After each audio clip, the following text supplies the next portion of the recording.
Pakistan cricket board बहुत बड़ी बेवकूफ़ी करने जा रहा है। एक और बहुत बड़ा ब्लंडर करने जा रहा है। पाकिस्तान क्रिकेट बोर्ड मोहम्मद रिजवान को वनडे की कप्तानी से भी हटाने का सोच रहा है और मेरे ख्याल में ये बहुत बड़ी बेवकूफ़ी होगी। और मुझे समझ नहीं आती कि हम लोग कब सही डायरेक्शन में जाएंगे, कब हम लोग सही फैसला करना शुरू करेंगे।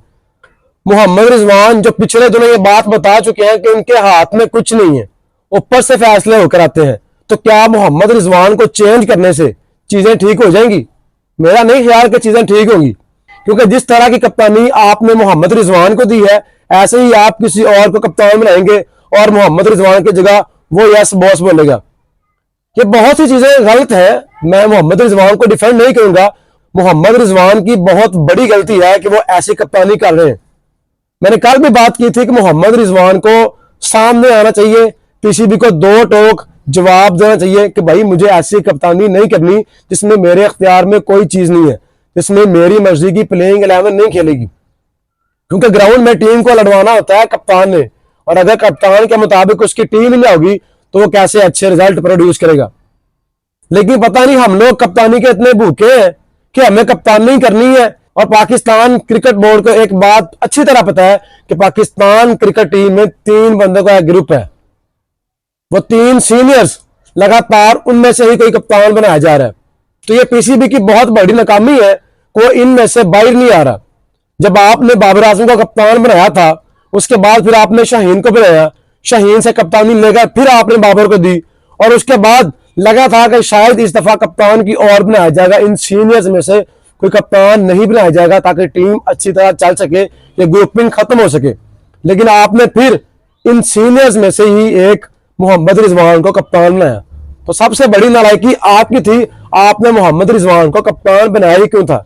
क्योंकि आपको पता था कि मोहम्मद रिजवान इनको बैक करेगा, इनको टीम में खिलाएगा, और ऐसा ही कुछ हुआ। तो बहुत बड़ी वजूहात है कि पाकिस्तान टीम सिर्फ कप्तानी की वजह से नहीं गिर रही। तो जितनी गलतियां कप्तान की हैं, उससे ज्यादा गलतियां सिलेक्शन कमेटी की हैं, उससे ज्यादा गलतियां उन बंदों की हैं जिन्होंने मोहम्मद रिजवान को कप्तान बनाया था। इसमें हमारे चीफ सिलेक्टर आकिब जावेद साहब भी शामिल हैं, हमारे मेंटोर्स भी शामिल हैं, और हमारा चेयरमैन पीसीबी मोहसिन नकवी भी शामिल है। विद ऑल ड्यू रिस्पेक्ट, क्या चेयरमैन को पता नहीं था कि मैं रिजवान को कप्तान बना रहा हूं, और कप्तान के लिए एटलीस्ट 3 साल का वक्त चाहिए होता है। जिस तरह हम लोग ये बात करते हैं ना कि चेयरमैन को 3 साल का टाइम देना है, ऐसे ही कप्तान को भी 2 से 3 साल देने पड़ते हैं अगर आप उनसे अच्छे रिजल्ट की तवक्को करते हैं। चेयरमैन साहब को तो ये पता था कि मैंने 3 साल के लिए आना है, लेकिन उनको यह भी पता होना चाहिए था कि मोहम्मद रिजवान को भी 3 साल के लिए अपॉइंट करना है। पहले पर चेयरमैन साहब जब आए थे, उन्होंने कहा कि हमारा कप्तान बाबर आजम होगा। उसके बाद बाबर आजम से कप्तानी ली गई, फिर शाहीन अफरीदी को दी गई, फिर बाबर आजम को दी गई, और जब दोबारा बाबर आजम ने कप्तानी की थी, वहां से पाकिस्तान टीम का मोराल डाउन हो गया था। वहां से पाकिस्तान टीम दलदल में फंसती जा रही थी, क्योंकि आप बता चुके थे कि आप कप्तानी के भूखे हैं, और आपका चेयरमैन, आपके चीफ सिलेक्टर्स नाकाम दिखाई दिए थे कि हमारे पास शायद और कोई कप्तान ही बाकी नहीं है। तो जब आप कप्तान बनाते हैं तो सोच समझ कर बनाएं कि हमने जिसको कप्तान बनाना है उसको 3 से 4 साल लेकर चलना है। तो आज भी मेरा मौक़िफ़ यह है कि मोहम्मद रिजवान को अगर आपने कप्तान बनाया था तो उसको 2027 के वर्ल्ड कप तक लेके जाना चाहिए था। लेकिन दूसरा सवाल यह है कि मोहम्मद रिजवान ऐसी कप्तानी कर ही क्यों रहे हैं जिसमें उनके हाथ में कुछ नहीं है। तो इससे पहले कि मोहम्मद रिजवान से कप्तानी छीनी जाती, मोहम्मद रिजवान को खुद ही स्टेप डाउन करना चाहिए था और पीसीबी को 2 टोक जवाब देना चाहिए था कि भाई मुझे ऐसी कप्तानी नहीं करनी जिसमें मेरी मर्जी की प्लेइंग 11 नहीं खेलेगी। ग्राउंड में अच्छे रिजल्ट मैंने प्रोड्यूस करने हैं, ग्राउंड में अपनी टीम से कैसे मैच जितवाना है ये मुझे पता है। अगर मेरी मर्जी के प्लेयर ही टीम में ना होंगे तो मैं कैसे उनसे बॉलिंग करवाऊंगा? ये मोहम्मद रिजवान का फैसला नहीं था कि हम लोग चैंपियन ट्रॉफी में एक स्पिनर के साथ जाएंगे। ये मोहम्मद रिजवान का फैसला नहीं था कि हम लोग चैंपियन ट्रॉफी में एक ओपनर के साथ जाएंगे। हम लोगों ने अपने एस्टैब्लिश्ड 1 डाउन प्लेयर से ओपनिंग करवाई, और उसका भी बेड़ा गर्क किया और टीम का भी बेड़ा गर्क किया। तो इसके पीछे मोहम्मद रिजवान का हाथ नहीं है। अगर आपने अकाउंटेबिलिटी करनी है तो सिर्फ कप्तान की ना करें, उन लोगों का भी करें जिन्होंने इस कप्तान को हायर किया है और जो लोग ये टीम बना रहे हैं। मोहम्मद रिजवान ने तो ये बात नहीं की थी कि आपका एक चीफ सिलेक्टर ड्रेसिंग रूम में आए और टीम बना दे कि ये कल टीम खेलेगी। असद शफीक ये काम कर चुके हैं, तो इनकी अकाउंटेबिलिटी कब होगी? आकिब जावेद जो इस वक्त पाकिस्तान क्रिकेट बोर्ड में बादशाह, शहनशाह, पाकिस्तान क्रिकेट टीम का मालिक बन के बैठे हुए हैं। जैसे उन्होंने ये टीम खरीदी हुई है, जैसे ये एक फ्रेंचाइज है लाहौर के अंदर की, जैसे फैसले वो कर रहे हैं, उनसे बड़े ब्लंडर कोई बंदा नहीं कर रहा, लेकिन उनको कोई पूछने वाला नहीं है। शायद चेयरमैन पीसीबी को उनसे बहुत ज्यादा प्यार हो गया है।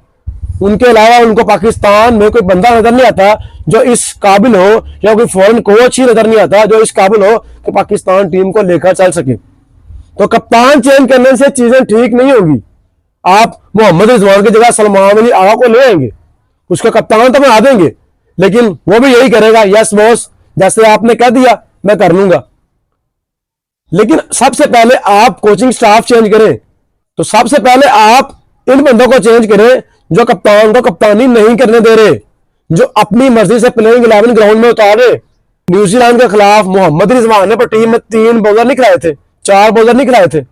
ये आपकी नाकामी थी, चीफ सिलेक्टर आकिब जावेद की नाकामी थी कि उन्होंने मोहम्मद रिजवान को पूरे बॉलर नहीं दिए मैच में। और मुझे अफसोस अभी भी मोहम्मद रिजवान के ऊपर है कि वैसे कप्तानी कर ही क्यों रहा था, क्या उसमें सेल्फ रिस्पेक्ट नहीं है? बहुत से लोग सिर्फ यही जानते हैं कि मोहम्मद रिजवान गलत कप्तानी कर रहा है, और इसमें कोई शक नहीं है कि रिजवान की कप्तानी में बहुत से लूप होल्स मौजूद हैं। लेकिन आज भी मोहम्मद रिजवान शान मसूद और शादाब खान से अच्छा कप्तान है। और मुझे समझ नहीं आती कि हम लोग आए दिन कप्तान ही क्यों चेंज करते हैं। ये तो एक शुक्र हो गया कि शादाब खान को हमने कप्तान नहीं बनाया। हमारे मेंटोर्स, मुझे अफसोस होता है कि जिन लोगों ने इतनी क्रिकेट खेली हुई है वो आज भी इस चीज से कासिर हैं कि हमने कप्तान किसको बनाना है।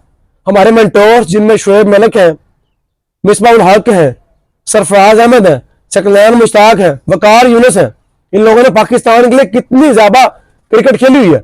इन लोगों ने शादाब खान का नाम दिया था पीसीबी को, चेयरमैन मोहसिन नकवी को, कि आप शादाब खान को T20 का कप्तान बना दें।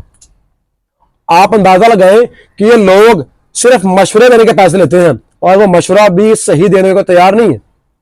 अगर आपने कप्तान चेंज करना है तो पूरा सिस्टम चेंज करें। जो लोग कप्तान बनाते हैं पहले उनको चेंज करें। और अगर चेयरमैन को 3 साल चाहिए होते ना, तो मोहम्मद रिजवान को या कोई भी कप्तान हो उसको भी 2 से 3 साल चाहिए होते हैं।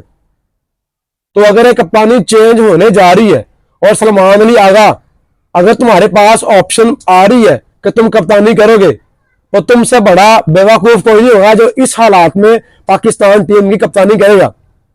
तुम्हें जब कप्तानी का प्रपोजल आए, तुम्हारा जवाब ये होना चाहिए कि भाई हमारा कप्तान मोहम्मद रिजवान है।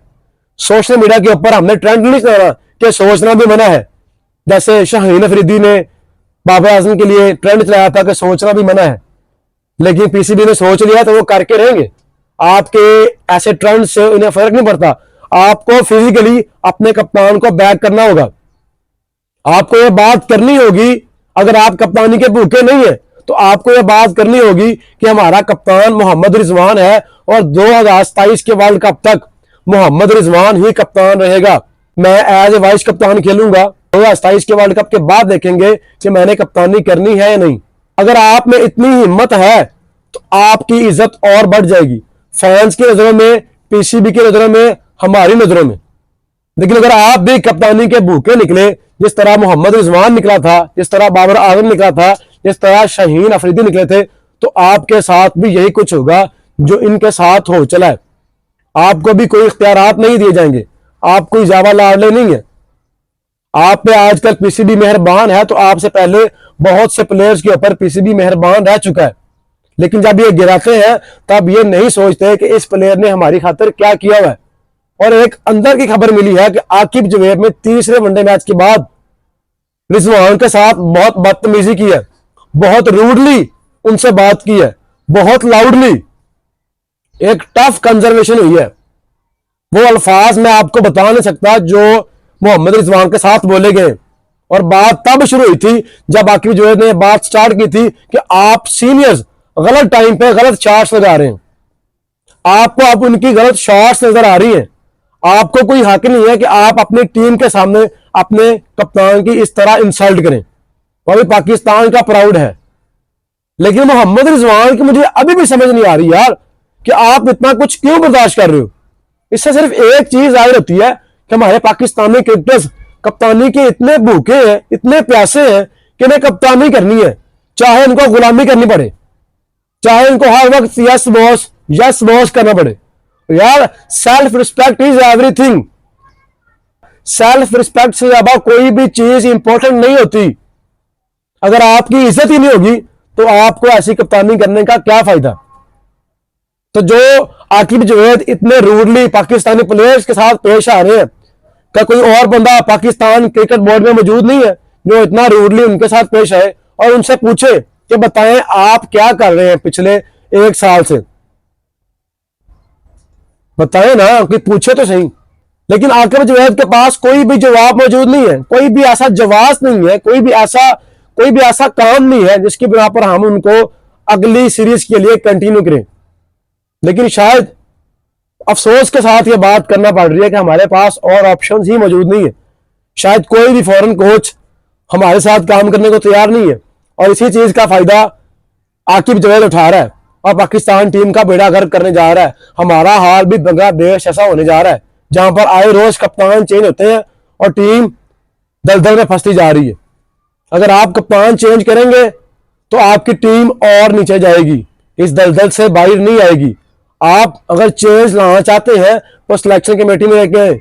हमारा चेयरमैन जो है, विद आर ड्यू रिस्पेक्ट, उनके पास टाइम नहीं है तो वे छोड़ दें। वैसे उन्होंने चेयरमैन की सीट क्या छोड़नी है, वो तो एशिया क्रिकेट काउंसिल के भी चेयरमैन बन गए। 3 मेजर पोस्ट है उनके पास और वो एक बार भी अच्छे से काम नहीं कर रहे। तो ये बहुत सी चीजें हैं जो पाकिस्तान क्रिकेट को डाउनफॉल की तरफ लेके जा रही है, जो पाकिस्तान क्रिकेट को तबाही के दहाने पर लेके जा चुकी है। लेकिन हमें सिर्फ कप्तान नजर आता है जिसके हाथ में कुछ नहीं होता, जिसको हम इख्तियारात ही नहीं देते और हम उसी को चेंज करते हैं ताकि हम लोग सेव रहे, हम लोगों के ऊपर कोई बात ना आए। तो दोस्तों इसके ऊपर आपकी क्या राय है? क्या कप्तान चेंज करने से चीजें ठीक हो जाएंगी और क्या आकिब जावेद जब तक पाकिस्तान टीम के साथ मौजूद हैं चीजें बेहतर होंगी? इसके ऊपर आपकी जो भी राय हो, अपनी राय कमेंट सेक्शन की सूरत में जरूर बताइएगा।